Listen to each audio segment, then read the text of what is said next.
Good morning. You must know my son George W. Bush because he became the 43rd President of the United States, and we are only the second father and son to be elected U.S. President. Good morning, ladies and gentlemen. I am the 41st President, George H.W. Bush. Let me tell you about myself. I grew up in a fancy house in Connecticut with my 3 brothers and sisters. I was born on June 12, 1924.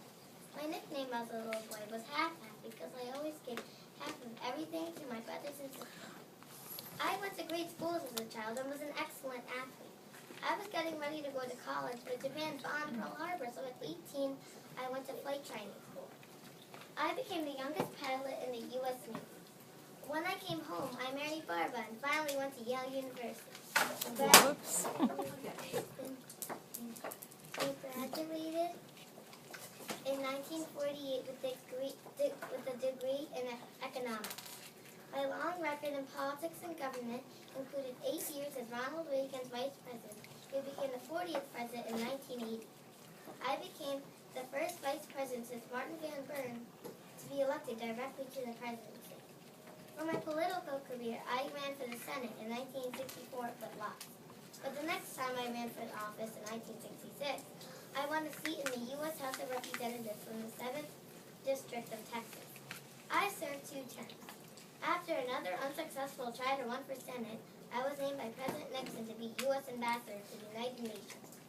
I served as chairman of the Republican National Committee during the years the Watergate scandal was breaking.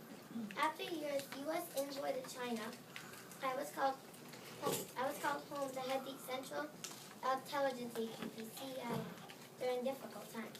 I made a run to be president in 1980, but the Republican nomination went to Ronald Reagan. Reagan had asked me to run with him as his vice presidential candidate, so we ran together and won the election. I became president in 1988 and was involved in the Persian Gulf War. The U.S. economy was in a slump, and the people blamed me. I lost the next election to Clinton. I feel the biggest accomplishment that I've made during my presidency was to try to end the Cold War. Other events that happened in my presidency include the largest oil spill in U.S. history. Although all that bad historical events happened during my presidency, I am glad that I was able to serve the American people. This is me in the Navy,